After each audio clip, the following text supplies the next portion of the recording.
Hi guys, welcome to the video. Today we are going to discuss about assembly language. In the previous video we discussed about what is machine language. So these are the contents we are going to discuss in this video. What is assembly language? Why was assembly language created? How is assembly language converted to machine language? Why we are not using assembly language? So what is assembly language? It's a low-level programming language in which program is written using symbols, which are called as mnemonics, and some human-readable commands. We write assembly language using these symbols and human-readable commands. It is designed for a specific type of processor. You need to remember this carefully. For example, if you take Intel, the assembly language written in Intel will not work the same in AMD processor. Let's take a simple example to understand it better.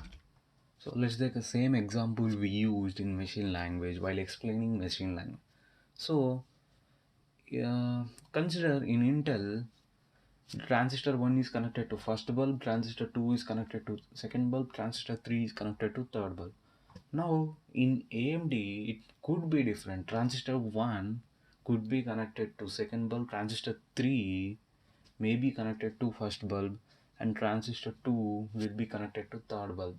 Now if I say 101 in Intel, it will switch on first bulb and last bulb. If I say 101 in AMD, it will be different. You got my point? So this is the reason it is designed for specific type of processor. Assembly language is designed for specific type of processor. Assembly language programs are platform independent. As said earlier, it is dependent on machine. We cannot port assembly language from one machine to another machine because it will not give the same output.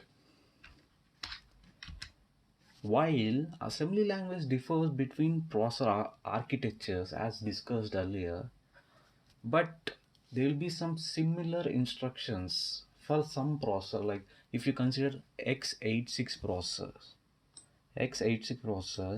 all the machines having x86 processors will have similar instructions, and some of them are move, add, subtract, push, pop, jump, interrupt. So some of the instructions will be similar between all the x86 generation processors. So this is the assembly language for printing hello world. So the main motto for creating assembly language was to create a language which humans can read instead of zeros and ones.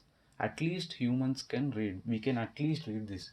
Even though we can't understand it, we can at least read this, right? So that is the main purpose assembly language was created. You can see here commands move, subtract, call, we are calling printf, and string hello world, and symbols like percentage. So this is how the assembly language looks like. So why was assembly language created? Imagine creating an Facebook application using only zeros and ones. The developer may get fed up and he may throw his laptop or he may break his laptop, right? So for not happening this, assembly language was created. So assembly language was designed to be readable by humans. That is the main purpose assembly language was created. So how is this assembly language get converted to machine language? How this conversion happens? So there is an assembler which takes care of this. What does it do is it converts the assembly code we have written into machine code instructions, and this assembler is also a program. This program What does this program do? It converts assembly code into machine code.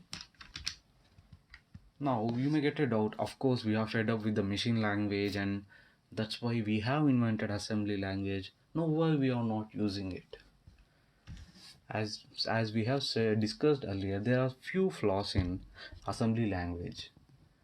They are machine dependent. We cannot port assembly language from one machine to another machine. For example, if I written a code in Intel, I cannot copy and paste the same code in AMD. I need to write different code. That is the main reason we have stopped using assembly language, and that is the reason high level language was invented. Yeah, thank you for watching the video. Bye bye guys.